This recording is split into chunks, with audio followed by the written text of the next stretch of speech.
So they don't need a lot of response to it. Okay, that's fine.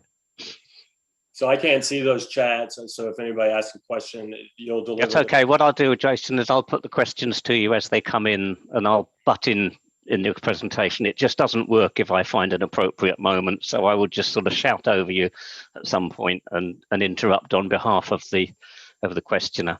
So welcome to Cyber Cafe Sci. We're an online cafe scientific, and it's an interesting milestone because it's about a year since it's a year since our live, as in person, Cafe Sci in Woking had to cease. And the last talk we had was on antibiotic resistance by a guy who was an expert in virology. And I was very careful to not let him get sidetracked onto this new temporary bit of news about a virus that was coming. And we decided we'd invite him back 2 weeks later to talk about the virus because people were so interested, but he never came. And there was a reason for that. It was because we went into lockdown, and then James took us online via Zoom, and we thought that it would be for a few weeks. So we went into a frenzy. We found speakers from all over the world and had talks once a week. It was exhausting, but we thought it would only be a month and then 2 months. And here we are a year later, and we think it'll only be a few months, but it's actually really good fun. We've had 31 online talks on Cyber Cafe Sci so far, and we've got several more lined up, I think all the way through to May the 20th. We have talks already scheduled, so we'll be going ahead with those. Today we've got Jason Osborne. Hello, Jason. Hello. And Jason has a PhD in mathematics, somebody has to, from North Carolina State University, but he's been a mathematics educator at other universities and published mathematical engineering papers. But the reason he's here tonight is he came to my attention by someone recommending him to me as a person who's looked at novel ways of presenting mathematical information, and particularly using electronic documents in very imaginative ways and using animations. He has a book out. It's a graphic novel called On Maps and Math and Making Friends, and it's about curved geometry. And he describes it as taking a very long time to describe things in very visual ways that other mathematicians describe in two formulae. And we had a chat beforehand about how I empathize with that view, because I need things to be explained in lots of different ways. For the participants, if you want to ask a question, you will see a Q&A button. On mine, it's towards the bottom of the screen. If you enter your question in there, it will come up. And what I will do is I will put those questions to Jason at some appropriate moment, rather than him have to be looking at two screens. But he's going to talk for a little while. It's a Cafe Sci. The clue is in the name. So kick back, get yourself a drink of something or other, and just enjoy yourself. And we're looking forward to Jason talking to us about curvature and an animated novel. Are you ready to go ahead, Jason? Sure. Let me just share my screen real quick. I hope everybody is seeing this document. Yeah, and we have your first question, which is highly relevant and deeply mathematical. Is your background real or virtual? Real or virtual? Like my training was, I went to school in person.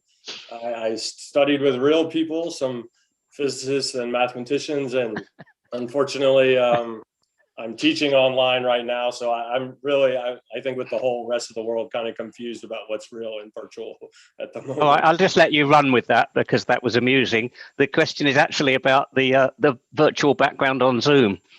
Oh. But it's nice to know about you as a person as well. The background is virtual. Yeah, no, I'm not laying on the floor right now. I just thought it was a nice, simple background. Cool. All right. Okay, please go ahead. I'll mute myself, but I'll butt in from time to time rudely to put people's questions to you. Yeah, no problem. All right. Well, I just wanted to thank everybody for the, showing up today and for the opportunity to speak to you about, something I spent a lot of time writing about. I'm gonna kind of talk about this graphic novel I've written about a mathematical subject called curvature. And, I know this is a cyber cafe, and I know that it could be a wide variety of people here of different backgrounds, so I'm really going to embrace the opportunity to kind of speak at a general level, hopefully an entertaining level, and hopefully leave you with some understanding about this mathematical topic. But more importantly, I really want to kind of show what I hope what the opportunities for electronic books could be, because I teach from some electronic books and I just find them horrible. So I think that they could do better. So one thing we're gonna see, I'm gonna give this talk as itself. This talk is gonna be like a book.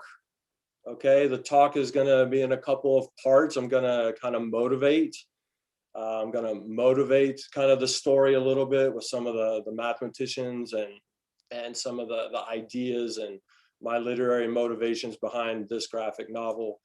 And then I'm going to not tell you the full curvature story, but I will do some excerpts of it, right? And then we'll close. And hopefully give you time to ask questions. But if you have questions during, please don't hesitate to ask. Okay, so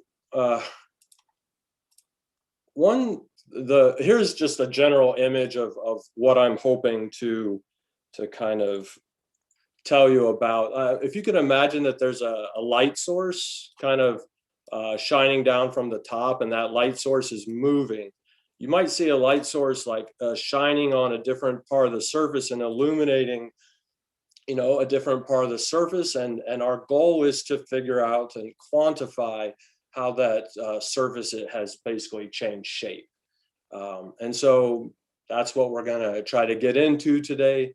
Those that know me really well know that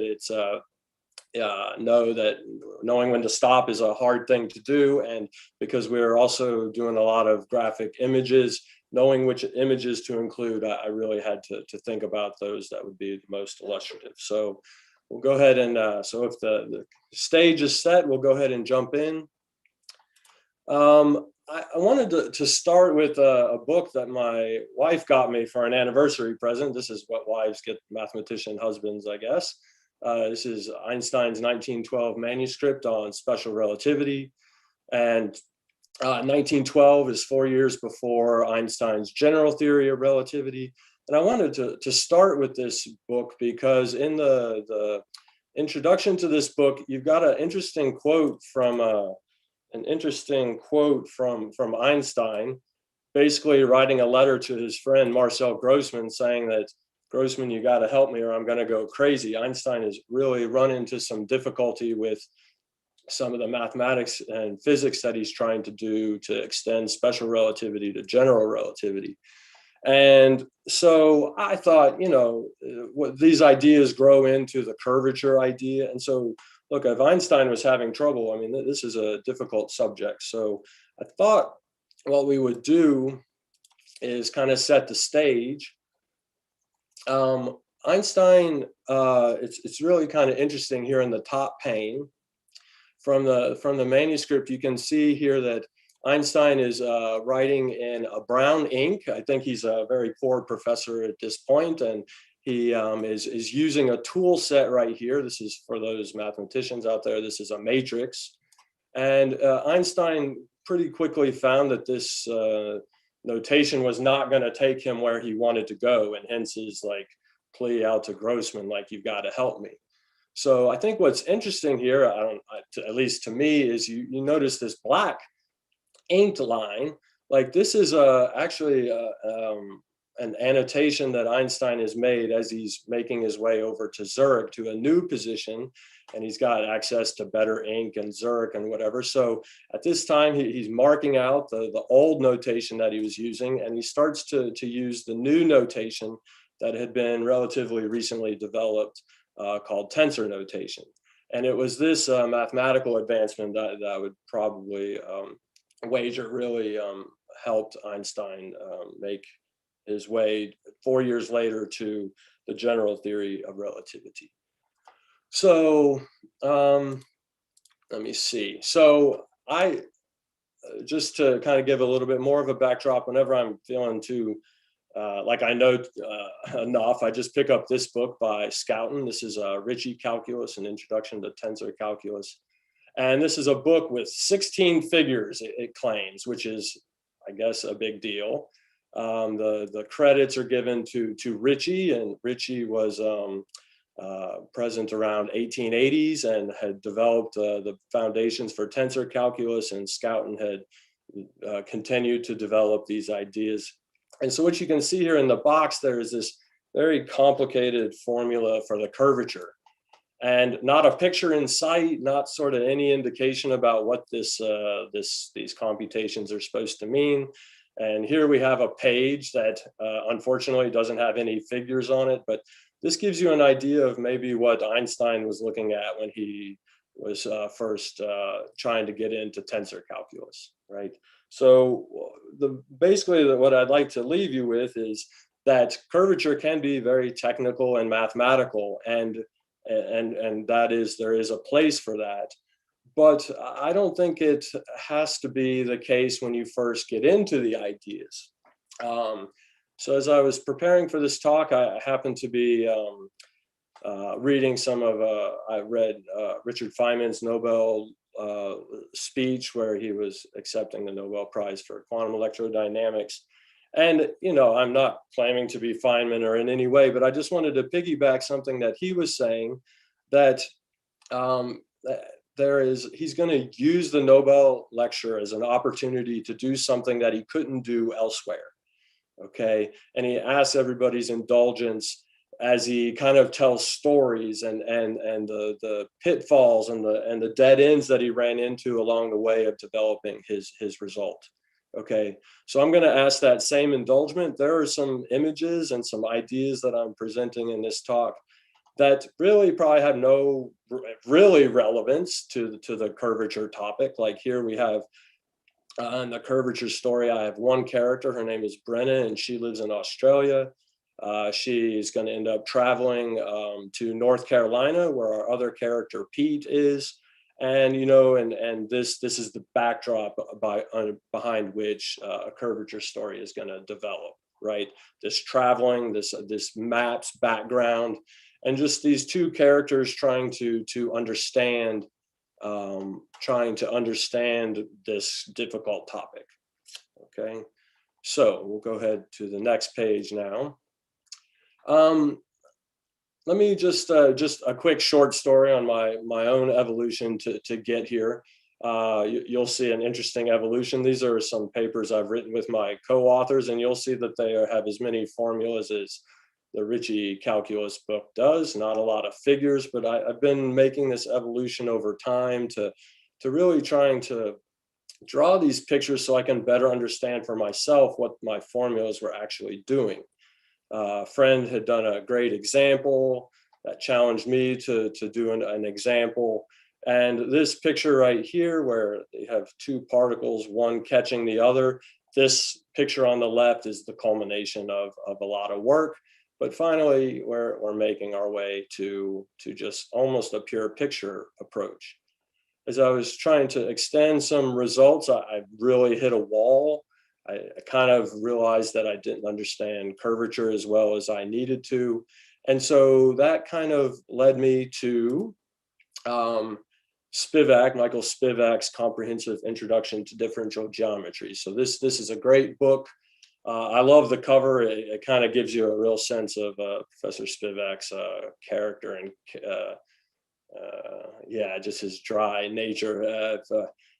So here's just a quick story about albatrosses. I mean, so if you're going to try to write and talk about the subject of geometry, you have some very big names that you have to deal with, and like Riemann and Gauss and Cartan. And so like all these results have to be consistent with each other, right? So I just like the droll humor that he had. I've met him in person, and I tried to ask him one time how he had the time and how I could kind of follow his path and write books like he did. And he basically just told me a story about friends of his that were good mathematicians that drove taxis. And so I didn't know quite what to make of that story. So we just kept talking about math, I guess. So here, Jason, I've got a question for you. yeah, please. Yeah, do you think that most mathematicians have this propensity to visualize and look at things from different angles, or are most mathematicians completely motivated by the formulae? I would, I would say I really don't know. I've been told that I'm a little bit different. I've always been a kind of very visual person.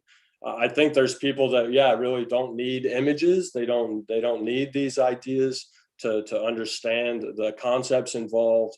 And for a certain point of view, I'm okay to a certain point where the formulas are okay.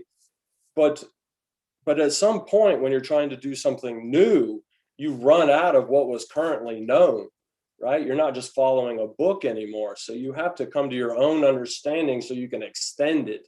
And just my way of trying to extend mathematical results is I got to really understand it on a level that makes sense to me.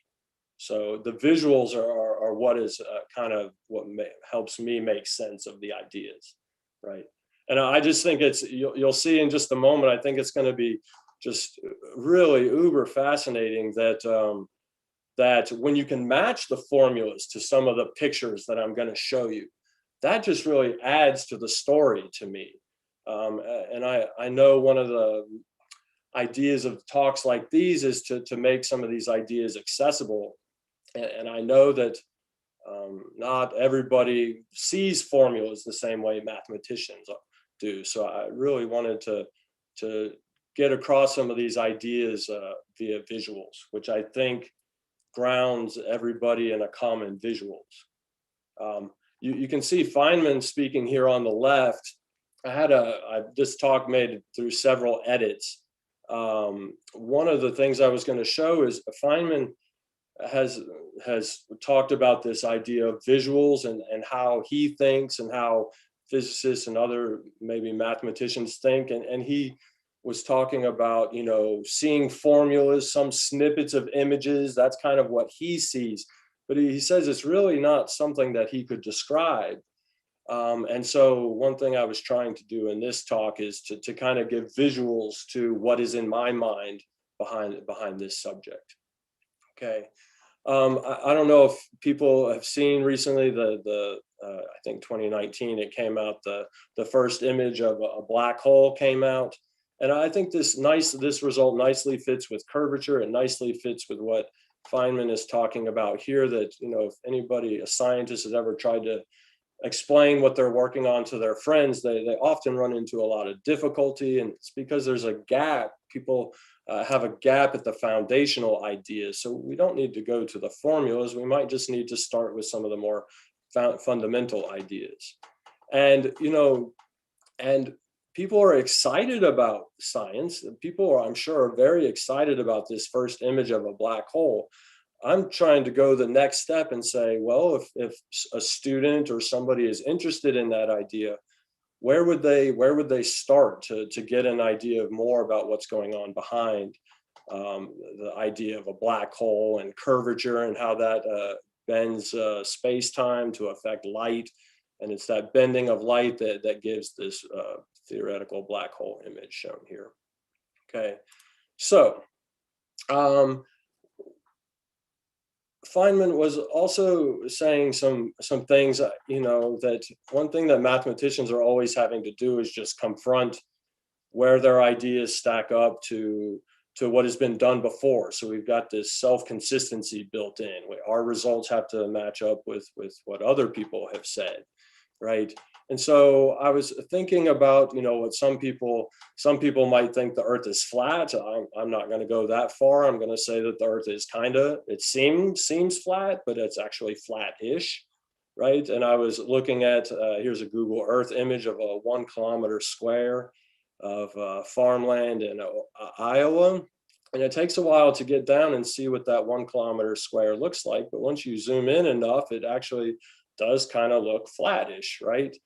And so I'm about to get into the math and stuff, but I'm just trying to set the stage here that one of the ways I approached this was based on this book, A Canticle for Leibowitz by Walter Miller.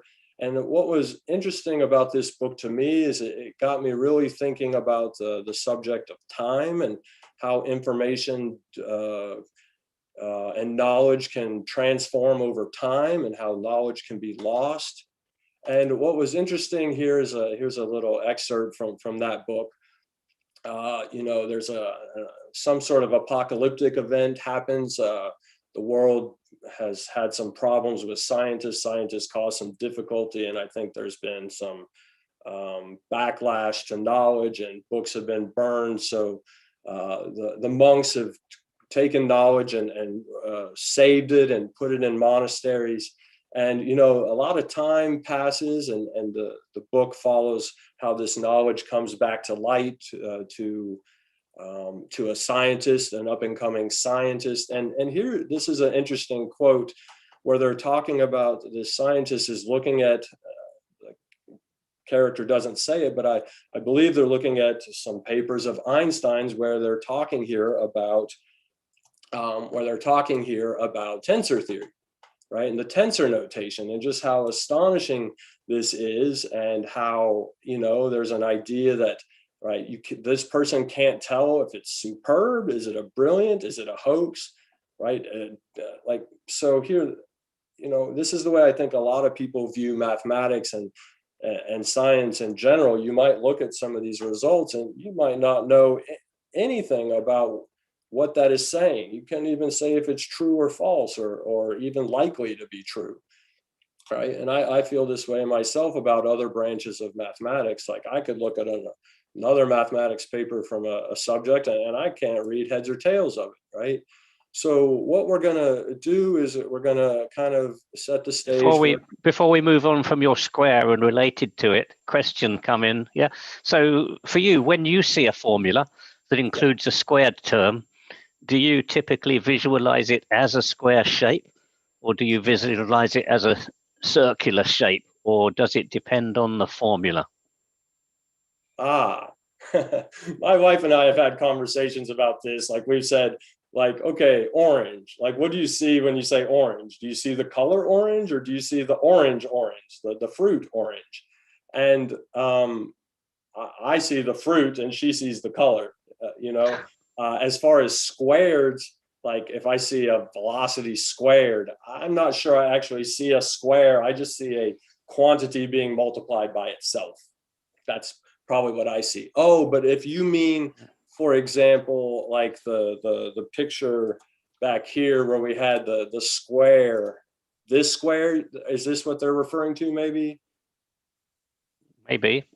Okay. Prompted by that, I think. Prompted by that. Well, I mean, this is going to be one of the challenging subjects of non-Euclidean geometry is to talk about, what is something like a square? What is a straight line, right? So we're zooming in on this square, and right, because it's a square drawn on a really large sphere, right?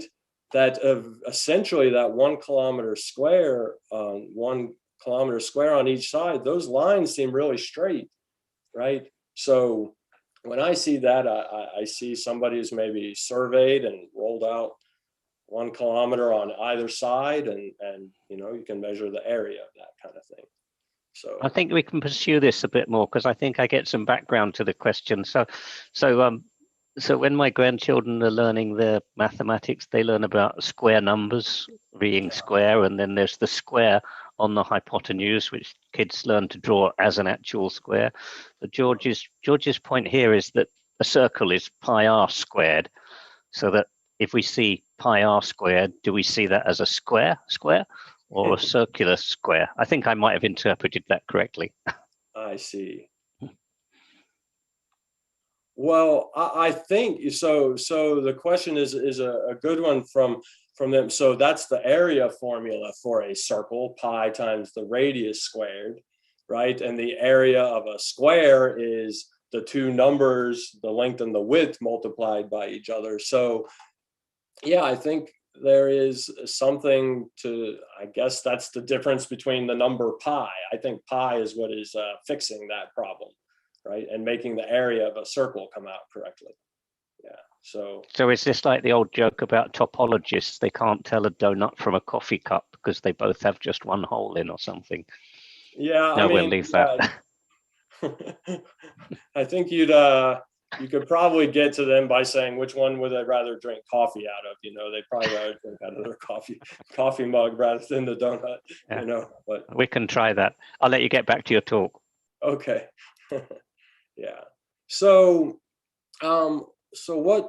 so here I just thought I would give an example of just kind of how I maybe can use some visuals here. So here I'm trying to draw a 1 kilometer by 1 kilometer. Let me highlight my mouse here so you can see this. A 1 kilometer by 1 kilometer square on 2 sides. And here I'm seeing the radius of the sphere getting bigger. And the area of that problem is 1.09, the area of that shaded region, right? So notice that area was bigger than 1, right? The area of a 1 by 1 on a square is exactly 1, but the area on a sphere, right? Let's say an area of a size 3 by about 4, I think it's going to go to here, is going to end up being bigger than 12, right? And this effect that the area is bigger than 12 is because of the curvature of the sphere. This concept of curvature is what is adjusting the area. Okay. So, I thought that, if there was an apocalypse, Google would still be around, of course, probably, right? So I was curious myself. On the right here were the mathematical formulas that I myself wrote to compute the area on a sphere. But this is an area of sphere of small size because it can actually fit on the screen. But Google, right? Here's Google Earth. I'm going to zoom in on a 1 kilometer square, and Google has some area computing devices. And you'll notice that the area is 1 million kilometers. So, 1 million square meters, or 1 kilometer squared, plus about 5,000 square meters more, right? And so I'm putting myself in this camp. I have no idea if Google is correct or not, right? Is 5,000 square meters actually is that big, or did Google get that computation right? Or were the tools Google was giving me not refined enough to get the exact answer? So this, I believe, is the interplay between, we have the internet out there, but then we also have mathematical knowledge to basically check whether or not our results are coming out correct. And I will, and again, this slide is meant to just kind of show like how cool, again, right? Formulas are one thing, right? Pictures are another.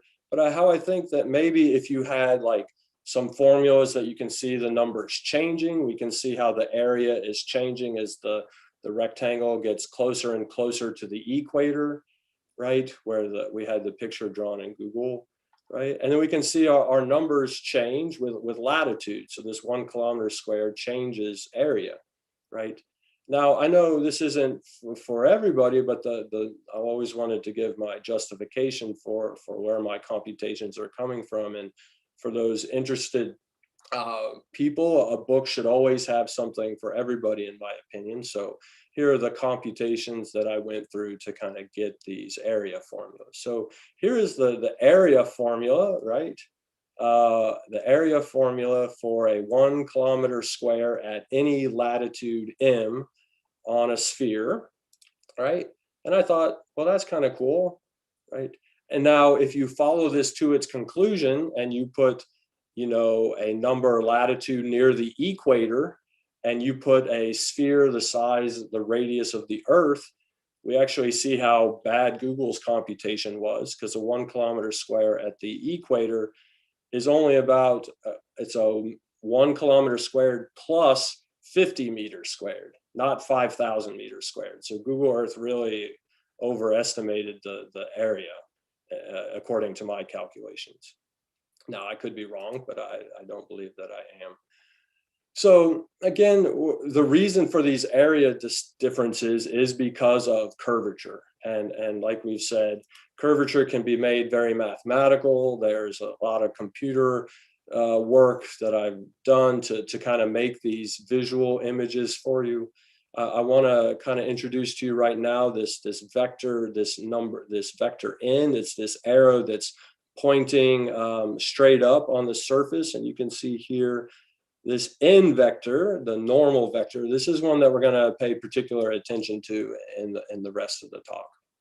Okay, so the curvature can be made very mathematical, and at some point you'll have to do the computations, but it doesn't have to be so mathematical. And I wanted to just point out for those that need an application, notice that I went to Google, and remember, Google's still a thing no matter what epic we're talking about, probably.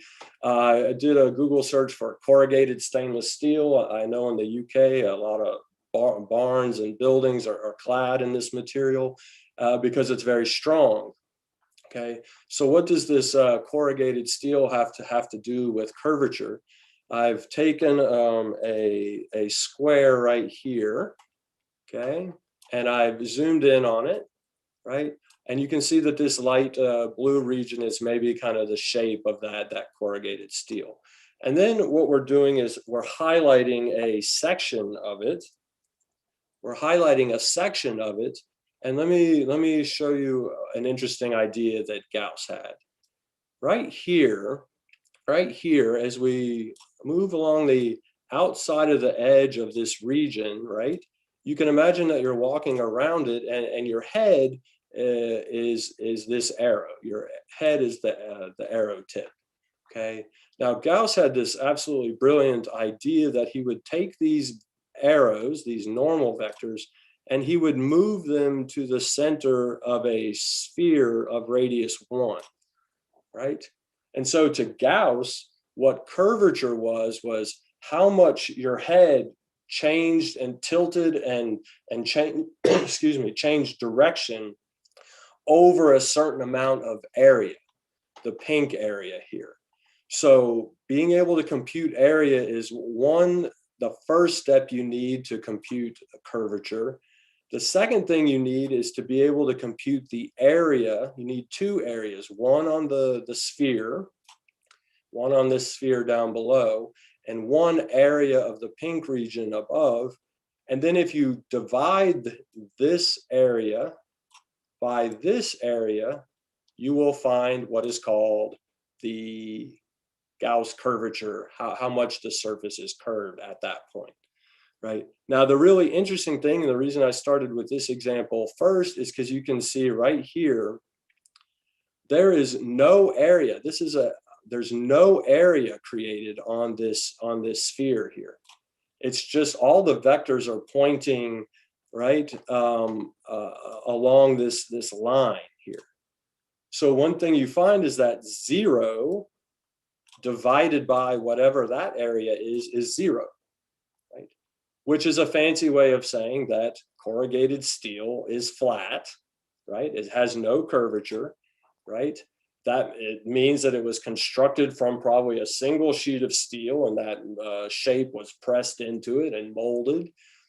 And the really interesting idea about that is this corrugated steel is that it's curved in one direction but flat in another, and so the total curvature is just 0, right? So the fact that it's bent in one direction is giving that the shape change is what is giving that material its strength.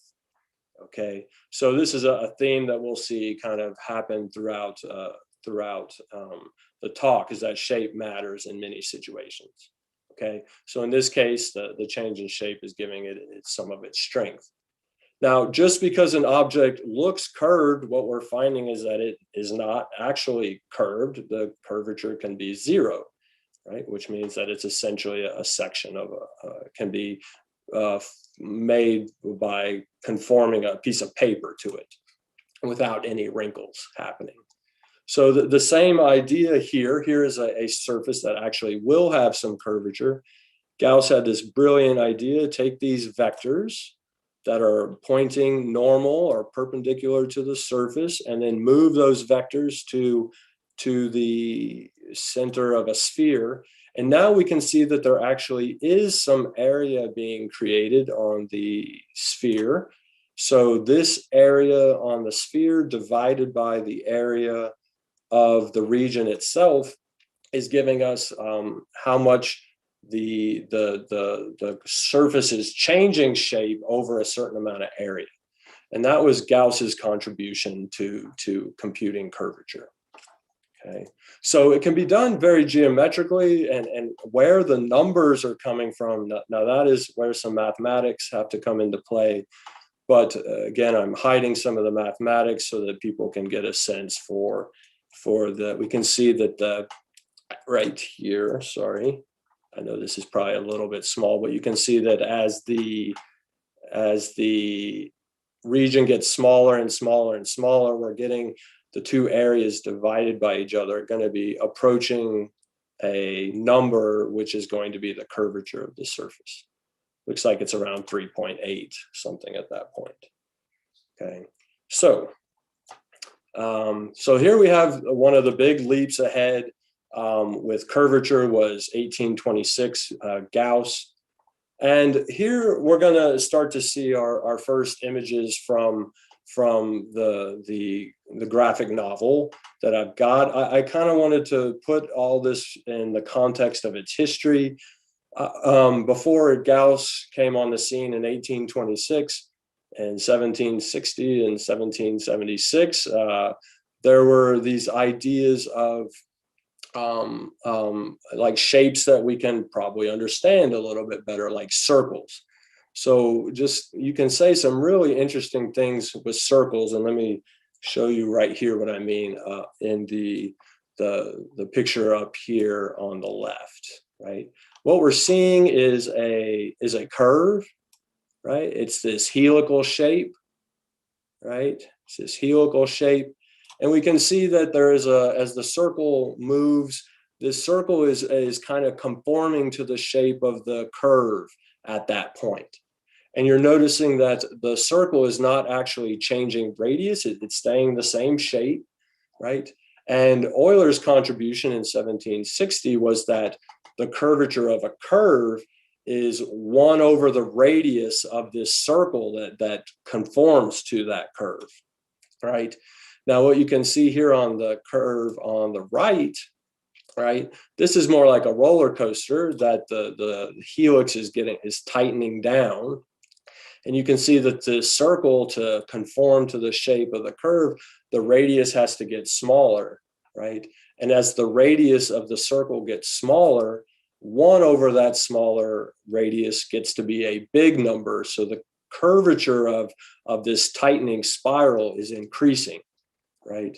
So here we're getting to one of the ideas of the curvature story, is that, there's mathematics behind here, but I think we can lay a visual foundation for the mathematics. My idea is that maybe people will read the images, and then once some of the images are set in their mind, then they can go and maybe read a more traditional book or and try to match the formulas in the books to the images that they've seen in the book. Okay. And like I said, I've taught from a lot of very poorly designed books, and I'm not sure if I've tried to make this book better designed, but I think that the fact that I want the images and the text to be very much integrated with each other and more kind of integrated, that is the hope. All right. So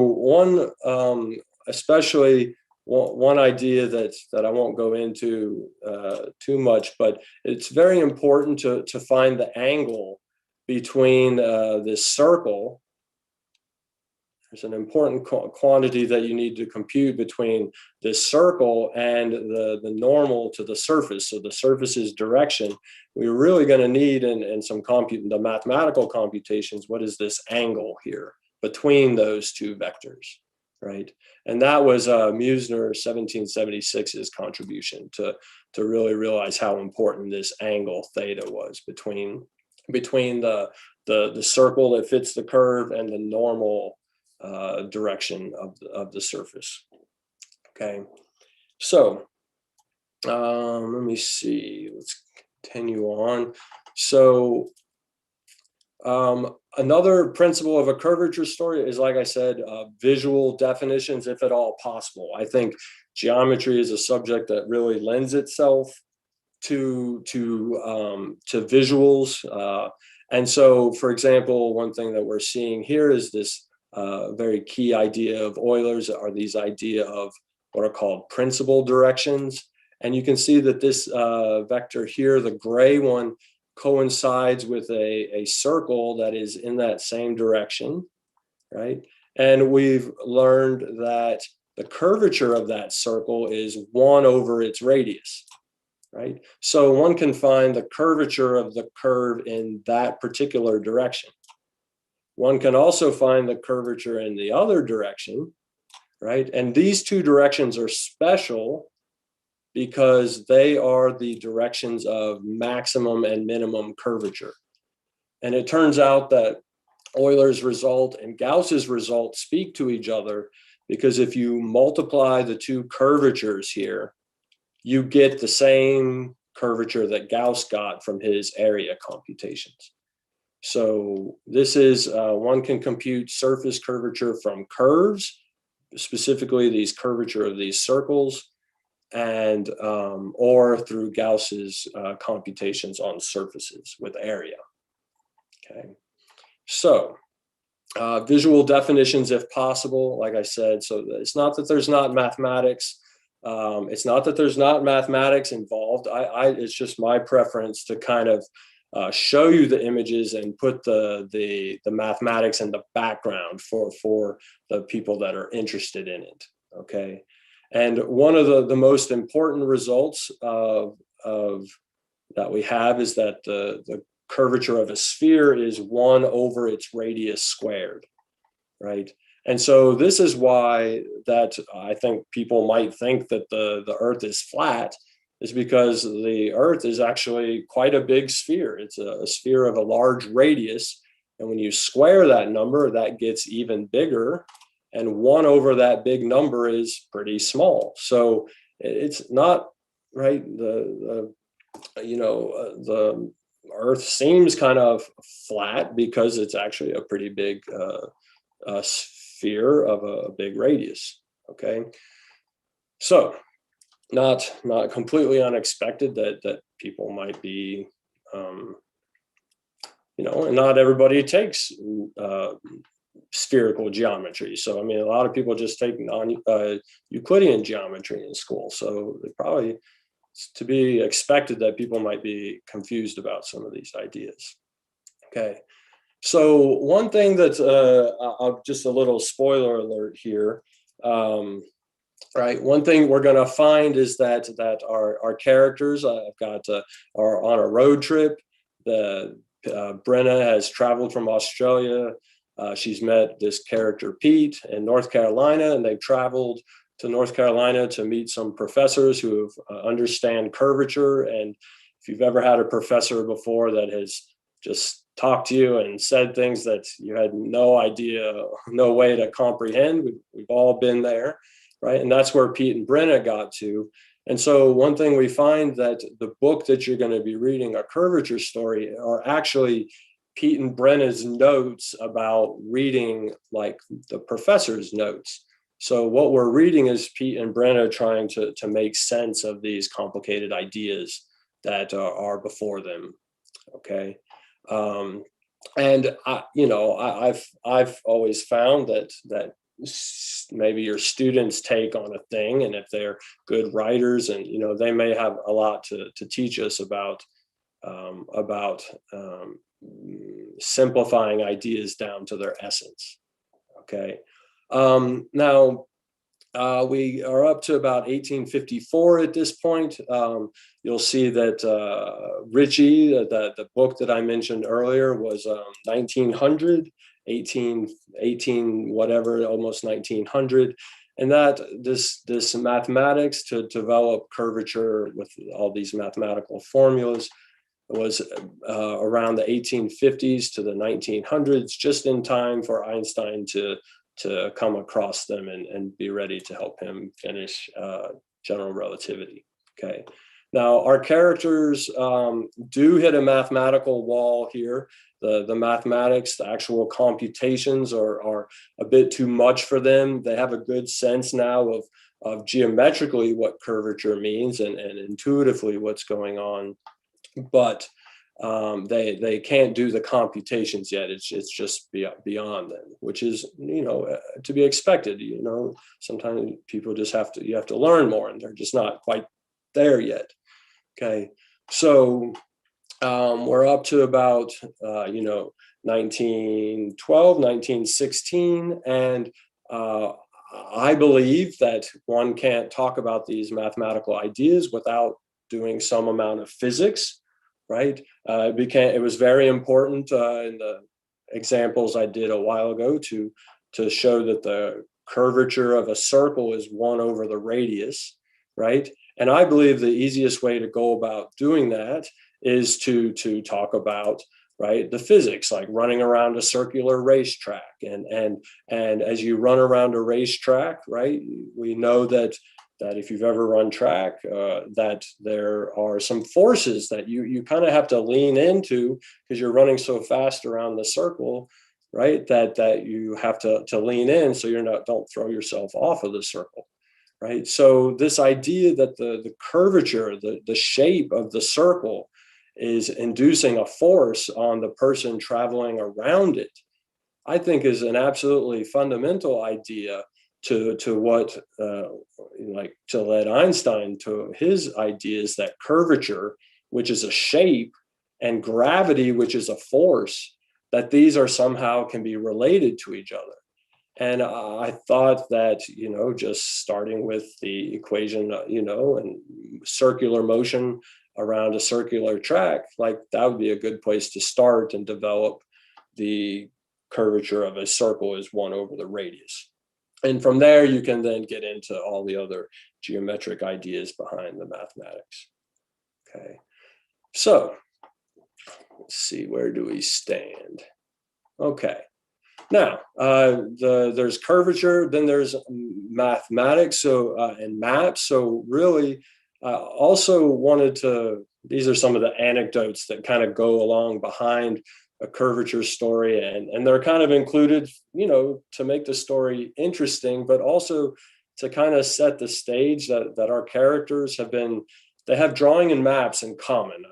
I think we need some commonality in these times. So our characters are from different sides of the world, and they are both. Pete he's been into drawing maps ever since he's a little kid on square graph paper. His maps don't get too much more involved because he's not a very good drawer, but he is pretty good at computer programming. So his maps kind of tend to be more computer drawn.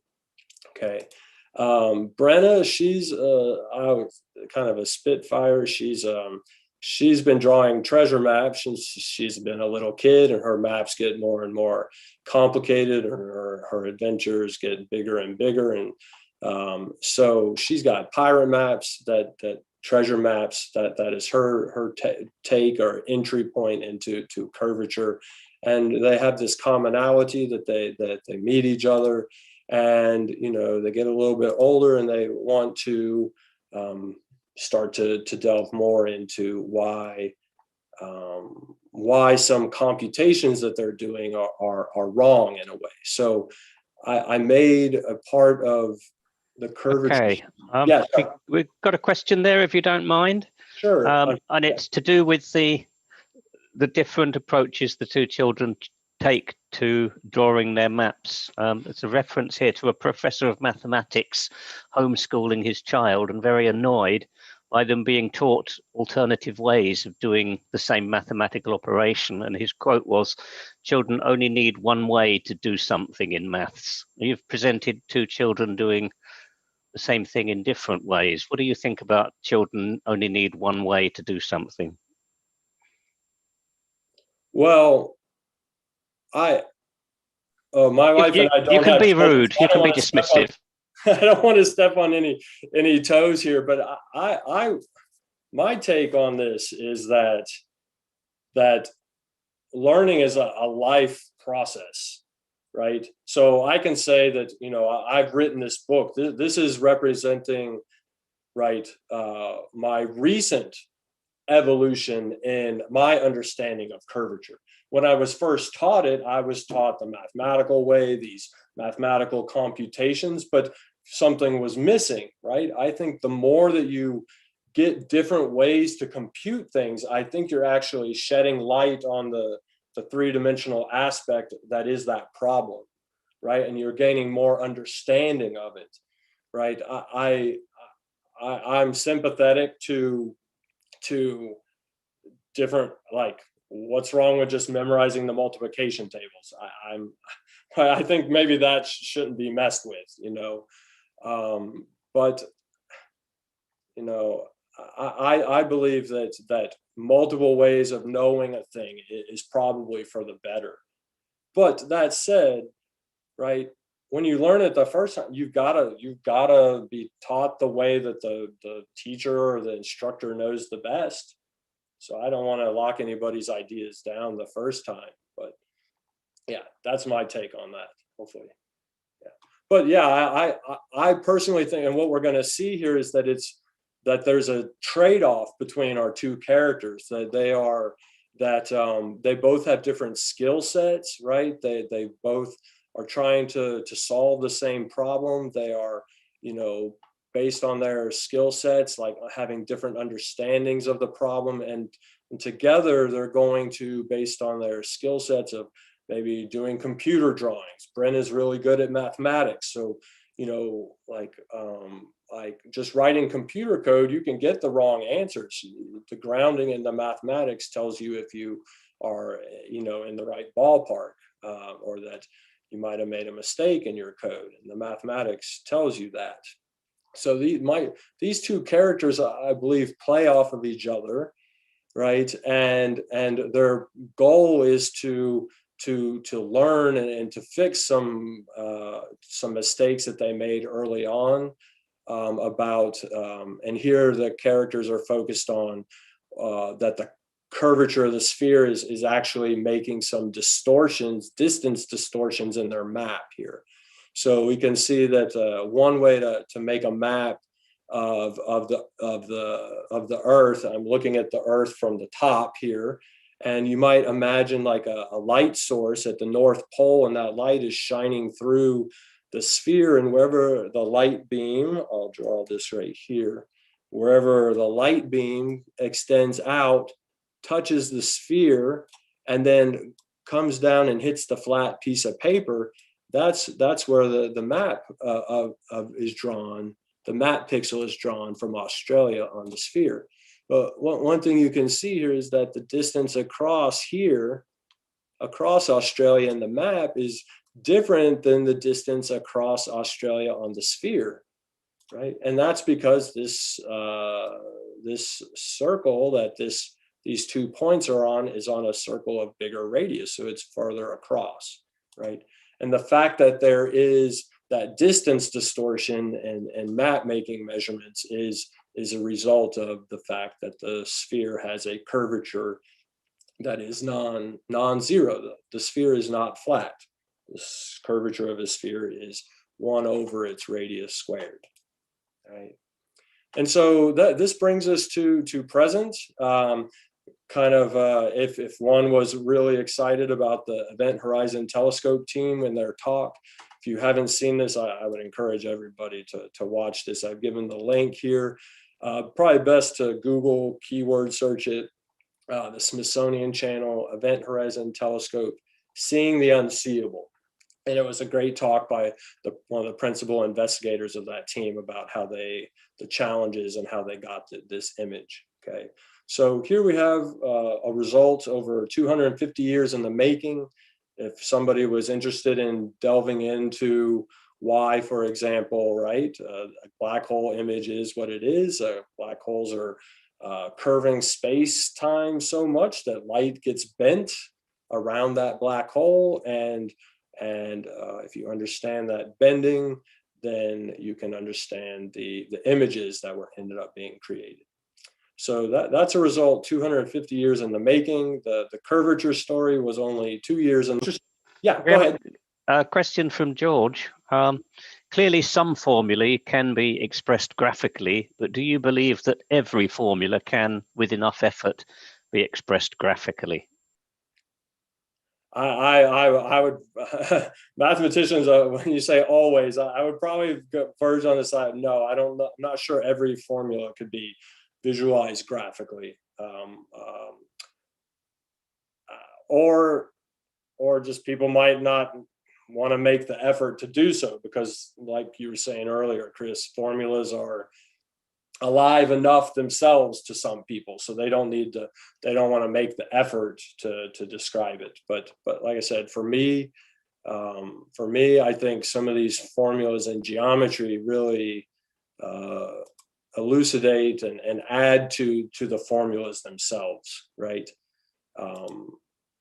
I have a lot. I don't know how much. I know that I don't want to take too long here, but I did want to say, everybody might not be so interested in reading a graphic novel for math. I'm wondering if it might be a good first start to lay the visual foundations.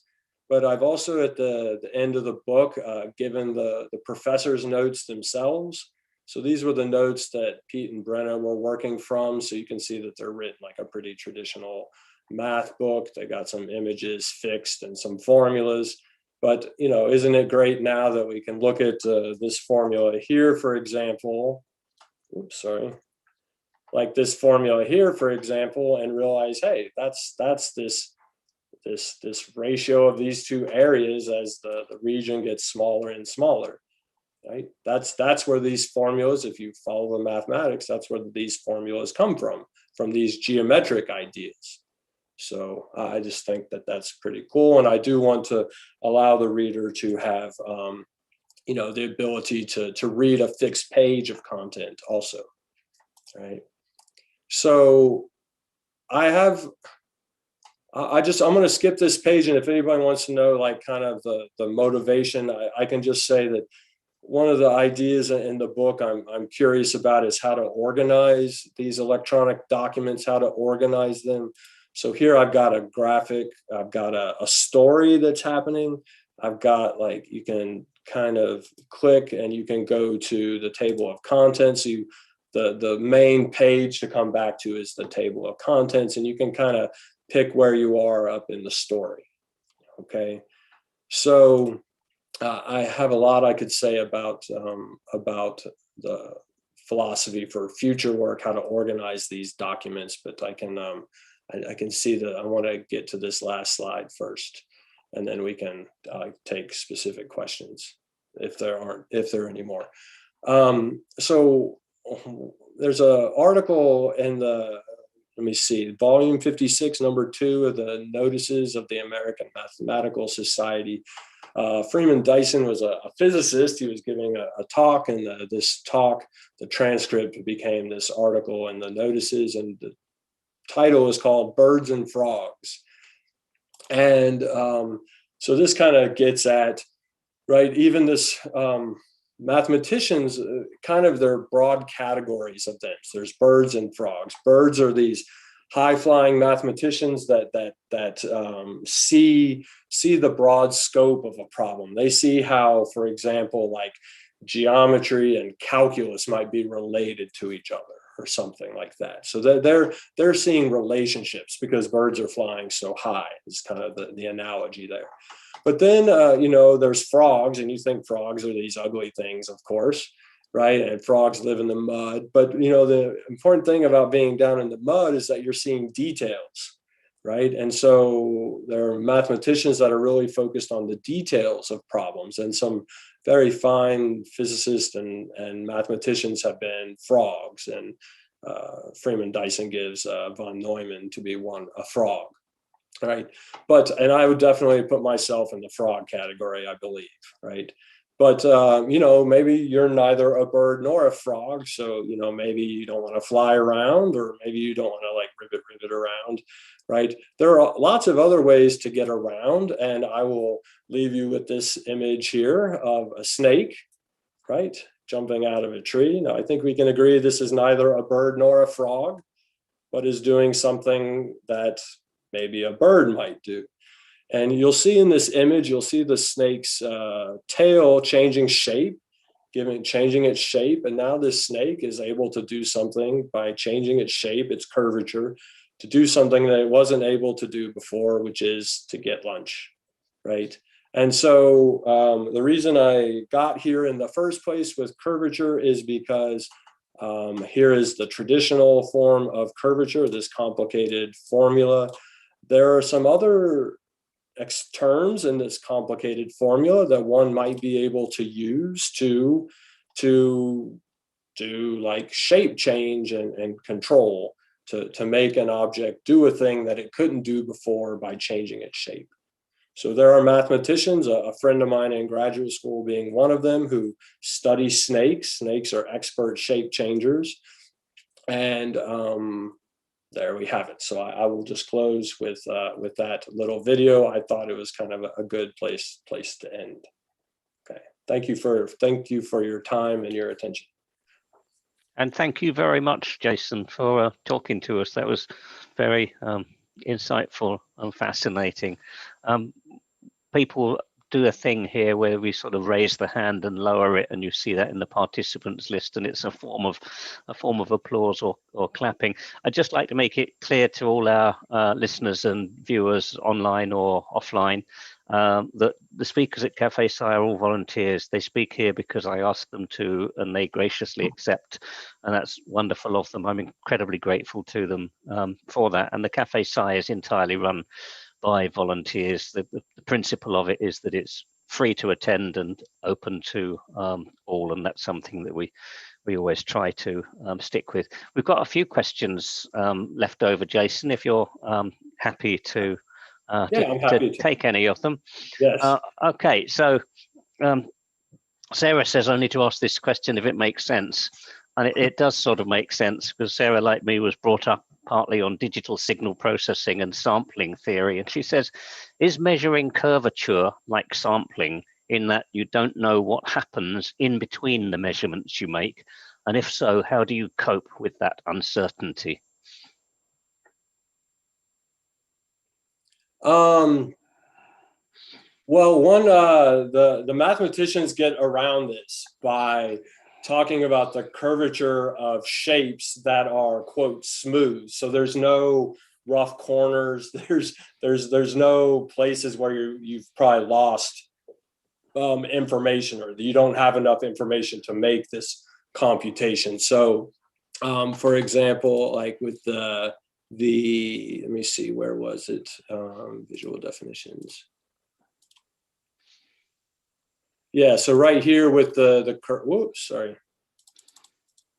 right here. So with the curvature on this curve, the helix here, you can see that it's always you're continuously moving this circle, and so you're always able to make a measurement of the radius, and therefore compute the curvature as 1 over the radius.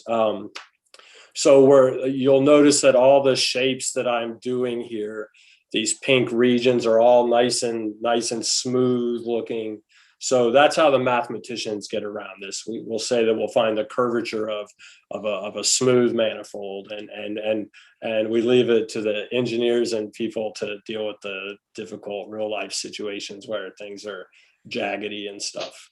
So if we went over the top of a mountain peak and it was really razor sharp, then a mathematician would sort of model that with a curve that got sharper and sharper or something. Yeah, that's what we do in signal processing. You just assume it's smooth. Well, you don't. You do all sorts of things, but there's assumptions built into that. Yeah, there are assumptions. Yeah. Okay. Another question here. So the concept of math as visualization, that's the question. And I think it's intending to mean, to what extent is mathematics linked with visualizing something? And there's a second question that I'll ask later that's actually related to that. Yeah, well, let me say it this way. Something that I might not have pointed out before, but I don't know if you saw in some of these images that were kind of going around, like here I had a map of the United States. So these characters are moving from the East Coast to the West Coast. And I think one of the difficulties with mathematics is it's a subject that's so foreign to a lot of people that you don't know where you are in the process. So one of the things I was doing here was to kind of do a small table of contents, or like give you a visual clue about where people were in the journey, and because these visuals I think are needed. Maybe not if you're training like a PhD mathematician, though I think a PhD mathematician who can do all the computations might benefit from also knowing what it is that they're actually computing.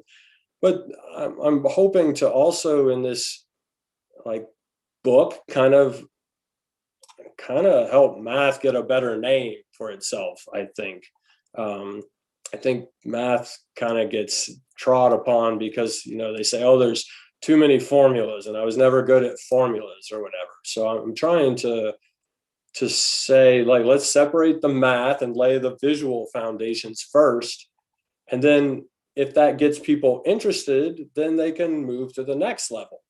And this book has the ability to go to a next level.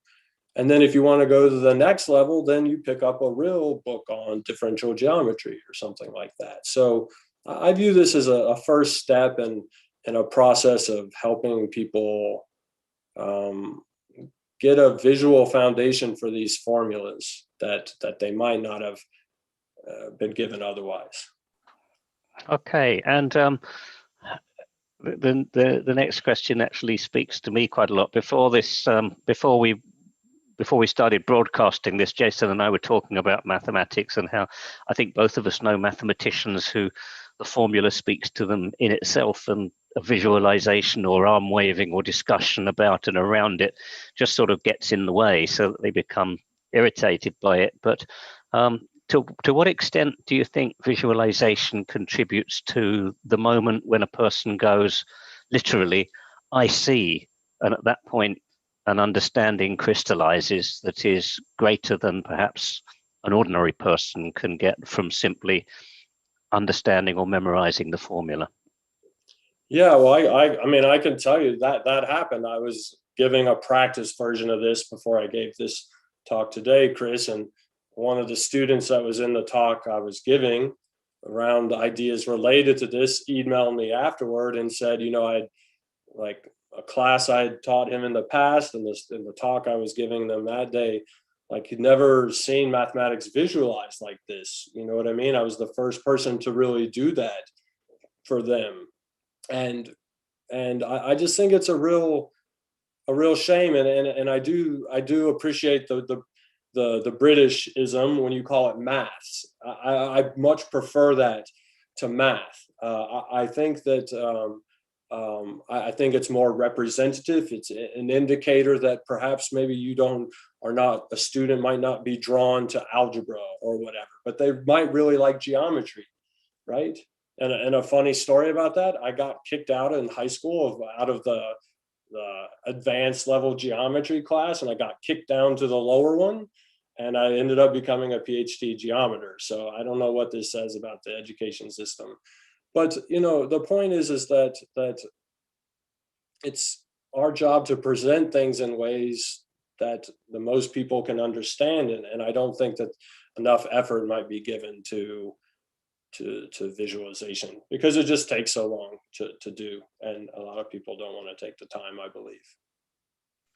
Okay, and we're going right back to when you were talking about the square, and I think this is the square that was moving up and down the sphere. And someone asks here, I didn't get that. Why or how does the area of a square vary with latitude? What did I miss? Let me see. Let me see. What does internet say? Shape matters. What does math say? Area. Yeah, this one right here. Well, I think one of the ways to see it is that that you know. Well, this is where sometimes you get to rely on math. It's what the formulas say. But another way to look at it is, right, every time I'm changing latitude, I'm trying to go 1 unit in the easterly direction and 1 unit in the southerly direction, and then and then it's how you draw the other two sides of the square that are what matter, right? And so because the curvature of a sphere is non-zero, you cannot draw the other two sides of the square to have length 1. They have to go based on. So I went 1 meter to the right, and then I followed the other line of longitude down. And so, I mean, maybe this is a good play for mathematics.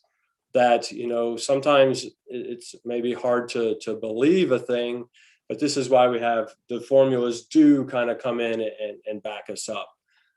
If you're interested in the formulas, that there are ways to, they're called double integrals, to compute area on a surface. And so I believe I've done these calculations correct. But it was kind of interesting. I'm searching around on the internet wondering, like, am I doing things right? I've never really challenged myself to figure out, right, what does a 1 kilometer square look like at any latitude? I've never done that, and specifically with extending it to the sphere, the size of the radius of the Earth. So, I'm sure some geoscience geosurveyors have done those computations, but I couldn't really find them through the internet searching I did. But so is there a question here as to what constitutes a square drawn on a yeah, sphere? and I think that, what constitutes length? What is, that length? When I say that's 1 kilometer, right? Or one unit across, right? 1 unit at this latitude, and 1 unit, right, at this latitude might be, they might not, they're the same length, but they might not go kind of as far on the sphere, because the sphere is circles of, there's a larger radius, as you work your way down, and the equator is the largest circle. Okay. Yeah. And one from me, I've always been struck by the debates on quantum mechanics between Einstein and Bohr, where they argued a lot by drawing diagrams. And the thing that always interested me is those diagrams were complete and detailed. So if they drew a machine with a clock to operate a shutter, then they drew every spring and the cogs and the levers and so on. And this enabled them to, or at least it seems to me, it encouraged them to think of these things as concrete, realizable machines. And so they were able to argue about the tolerances, like the tolerance in the cogs, the uncertainty in the spring. And those things came out in terms of how quantum mechanics was. So these, to a certain extent, those are extraneous details that we're now taught to omit. So we don't put in extra details. If we were asked to draw a clock, we'd probably draw a circle and 2 hands and be happy with it. But an Einstein would draw the mechanism that drew the clock. Do you think that extraneous details matter and offer insight? And with Brenner and Pete, they both had different approaches to drawing maps. They both drew a map, but they draw it in different ways, including different extraneous details. Does that actually matter? Does it add to the mathematics? does it add to the mathematics? You know, like, look, I mean, nothing I've done is added to the mathematics. Curvature has been known for a while. What I think this does add to is maybe the number and the different types of people that might be able to approach and learn this subject now, because it's presented slightly differently, right? So, and I'm completely with you. I think we do a disservice when we make ideas too polished, when you negate kind of how that idea came to its development. I think you're not giving the truth to students who may want to come up with something on their own in the future. You may be falsely telling them that it's just supposed to come to you, or you know, you're just supposed to be smart enough that it's just, if you don't have the idea coming to your head, then you're not going to come up with anything, which is just not true. You know, even these very brilliant people had to work very hard, and there's some, it didn't make the talk here because I had to edit it down, but Feynman, if you search Feynman on the internet, he has some brilliant things to just say about this process of you know, where ideas come from, and those kind of ideas, and you shouldn't make I don't know, I get a little heated about this because I think these books are just written to get to the point too quickly, and I think you're completely losing the story. And is it any wonder that people don't care about your subject sometimes? So that's kind of how I feel about it. Okay, we've got two more questions here. Sure. Isn't the very definition of maths the skill of knowing how to use and understand formulas? I don't know. I've challenged myself every once in a while and had some conversations with friends to define mathematics as a single sentence, and I've not been successful yet. You know, you mentioned earlier, Chris, about the topologists who want a donut and a coffee cup look the same. I mean, there are number theorists who have nothing but numbers. There are geometers that deal with shapes, and then there are differential geometers like myself that are doing shapes mixed with the calculus formulas behind that shape. So I think the goal is at some point to get to the formulas behind these ideas. I'm not saying that the visuals are going to take you all the way there, but I am saying that I think there is some intermediate resources that people could use, or intermediate resources you could give students that they might actually look at and might actually read, you know, so that they can then you know, tackle a book that has like 16 figures instead of 60 pages of figures, you know. Okay, and our last question, I think this relates, and it talks also to what we've just been talking about here, with the going back to how do you know what the curve did at the places where you didn't measure it? And I think you suggested that you assume something about it. So you may assume that it's like a smooth curve. And to me, that's like Einstein saying, well, I assumed the spring was ideal. Which in a physics discussion could be definitely challenged, and in a mathematical one you could just say, I make the rules, I'm a mathematician. And here I'm going to finish this on the classic, this is more a comment than a question, despised question format for all speakers here. And this one's from Sarah, because in relation to your comment that you just assume it's smooth, she said that's cheating. Mathematicians are notorious cheaters, I guess. That's probably a good way to, that's a good quote to sum up a lot about this. Jason, thank you very much indeed for talking to us. We have very much enjoyed it. Okay. The recorded streams will be available on Twitch and YouTube and Periscope and something else, and I can't remember what that is. Facebook. Yeah. we forget what Facebook is nowadays because it's dying as a medium for anything other than politics. So we've really enjoyed your talk. I'm just going to tell us a little bit about what's coming up now, because we have a series of talks scheduled already, and I'll go through them by title. They show the sort of let me spotlight myself here so that we don't. There you go. Okay, so we've got a number of talks coming up now, and Cafe Sci is very eclectic. So science is what I define it to be, which is weird sometimes.